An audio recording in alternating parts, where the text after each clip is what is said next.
Fighting talk, but again, today I'm delighted to be joined by higher level head coach James Doolan. James, it was a busy night for you tonight, mixed bag of results, but if we start in the main event there, Sean Clancy Jr., I mean, there's a lot of hype around him and he's certainly showing that there tonight, is he not? There is a lot of hype. There's a lot. He doesn't react to the pressure too much, but there is a lot of pressure on him. There's videos and promotional stuff in the last couple of weeks. He's handled it exceptionally well for a 22-year-old kid, and you could feel the promotional work in that is paying off. You can see the amount of people that's come into this venue tonight. The walkout was outstanding again. People talk about some of the other walkouts, but his is definitely up there with one of the better ones with that song and this crowd. He's went in against an exceptionally good opponent from a very good team.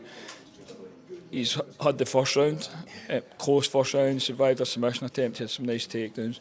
He's come back into the corner and we've basically sent him out in the next round a little bit different, and you've seen what's happened. He's went out more with a bit more intention, pushing the pace and going after him. He's felt his opponent's strength, he's felt that what the guy's rhythm is a wee bit, and he's got a read on him, and he's came out and executed a really nice finish against a guy who's not been finished in 17 fights, and the last opponent was similar to that. That knee bar, what was going through your head just as that knee bar looked like it was getting locked into that first round? He's exceptionally hard to submit, Sean. I don't know if it's because he's been in the gym since he was a kid, but there's some guys have got like a kryptonite submission, some guys it'll be the neck, some guys it's a limb, but he is very hard to submit, whether it's his leg, his arm or his neck. He's got a stubbornness to him. He's also just like he knows how to defend it. He dealt with that knee bar as soon as he made a little bit of space, he turned into it perfectly and came up on top.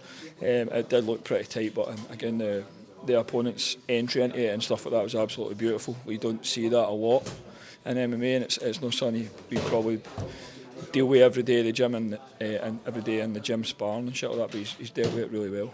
Keir Harvie, another tough challenge for him there tonight, another unbeaten prospect, 8-0. I thought it was a very close fight. Me personally, I thought Keir edged it 2 rounds to 1. The judges didn't see it that way. What did you make of Keir's performance in that night? First, I think it was just a typical Keir Harvie fight. It's always a war with him. It's just his nature to have fights like that. I believe he won 2 rounds to 1. I think. So I've not watched it back fully, but so far I've had a bunch of text messages and stuff like that, and if you look on socials, it seems to be the general consensus that he won 2 rounds to 1.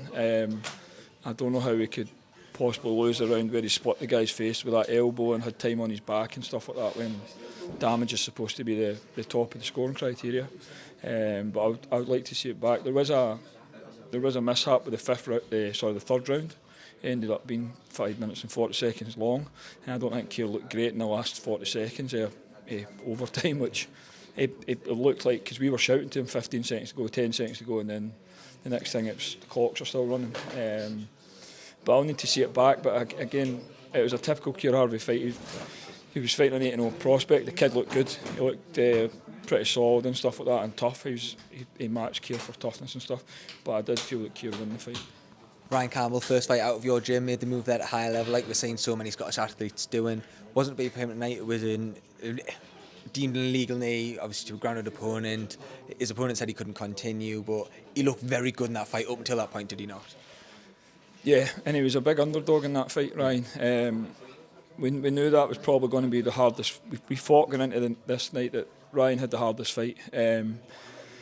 And it being his first fight for the gym, we didn't really kind of shy away from that. We want to see what we're working with in him, and I'm very happy with his performance. If we take the result away with the illegal knee, his performance was exceptional, because he was against a very, very good fighter for one of the best gyms in Europe. Yeah. And that kid was getting a bit of hype, and he had a close first round, and then he dominated the second round up until that point. I think the judges had it 1 round each, and one judge had it 2 rounds to 1 to Ryan, but you could see the momentum had kind of swung in Ryan's favour considerably. His takedowns were coming a bit easier. His top game was starting to look good, and there was some fun stuff in that fight with Sean Fraser trying to Granby roll out and Ryan crab riding into top positions and stuff like that. So it was a high level fight. Other than the result, I know Ryan will be a bit disappointed with not getting a win in his first fight for the gym and stuff. I'm very happy with how he fought. He looked exceptional, and I think the attention that that Sean Fraser was getting will now be on Ryan a wee bit, because now people have got a bit of a glimpse of what that kid is capable of.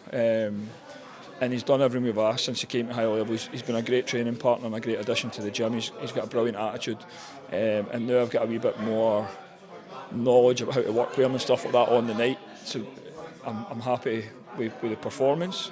The result, I know it didn't go our way and stuff, but he'll be back, and I think you're looking at a guy who can be a force in that division, really, if you look into that performance tonight. Finally then, tough night for Iain Postlethwaite in there tonight, got stopped, but he'll come back. We've seen how well he's been performing in the yellow gloves, especially since he signed and since he again moved to higher level. How do you then, I guess, manage a fighter to come back from a loss like that? We'll just speak, I'll give him a couple of days and we'll speak about it and stuff. Tom Wright was excellent tonight. He was exceptionally good. Whatever he's done since his last fight in the gym, working with next gen and stuff like that, you can see it's paid off. The kid really well, and he's a nice boy. I spent a bit of time in France with him when he fought in Aris, and he looked excellent. He was just, some nights the better fighter's going to win. Most nights it should be that way, and tonight he was better than Iain. Iain will just need to go back and dust himself off, but it looked like Tom was just better prepared for the fight and then turned up tonight, and Iain struggled a wee bit with it. Perfect. Jimmy, thank you so much for your time, mate. No, I don't see it next show. Thank you. We'll see you next week. See you later, buddy. See you, mate. Cheers, mate. No stress. See ya. Thank you.